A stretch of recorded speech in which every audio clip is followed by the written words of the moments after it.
What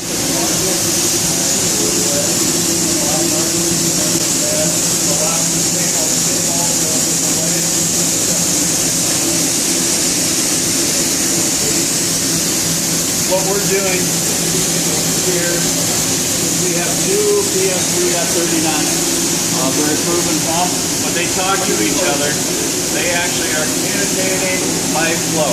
The B side tells the A side, if I'm giving one, you give one, and they keep communicating. That allows us to, different than what exists in the field today, where you've got a motor turning two, they turn in the same pace, but it doesn't have any way to evaluate for different efficiencies in the pump.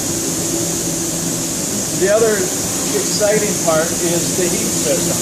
So as we get into this market, be it spray foam or polyurea, you're no longer spraying and coating in the field. You're no longer spraying a paint. You're actually manufacturing a coating in the field. And there's two things that help that entire process. Pressure and heat. These chemicals sitting here, each one of these drums is working to stop the other. We have to use the right pressure to atomize it, and then the right heat to get your chemical reaction to happen at the proper time. So there's a lot of blinky buttons and lights here. There's a lot happening behind the scenes there to process all of that. I'm going to work towards doing a demo. I want to just let you know one thing before the demonstration. This is polyurea. On the other hand, Western Europe is the largest manufacturer of use of polyurea in the region of the world. So that's a different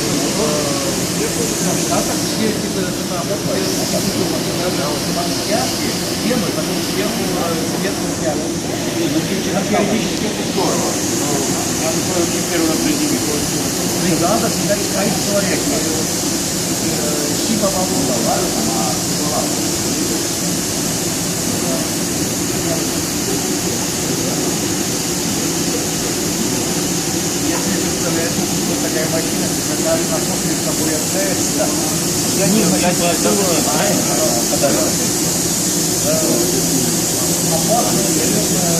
if we do not get a specialist in operating this machine like him, then we are lost.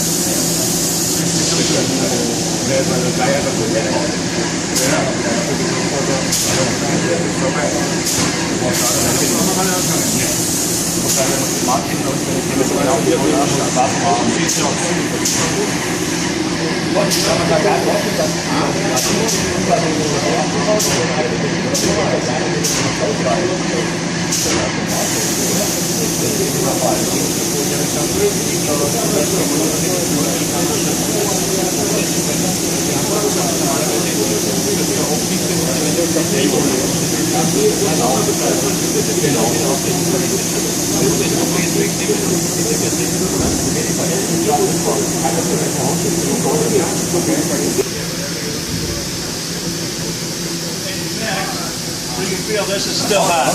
You've still got chemical processing, but the chemical, once it's mixed, can be thrown in the garbage. It immediately gets solid. It takes a few minutes, and that stuff was all straightened in the last hour.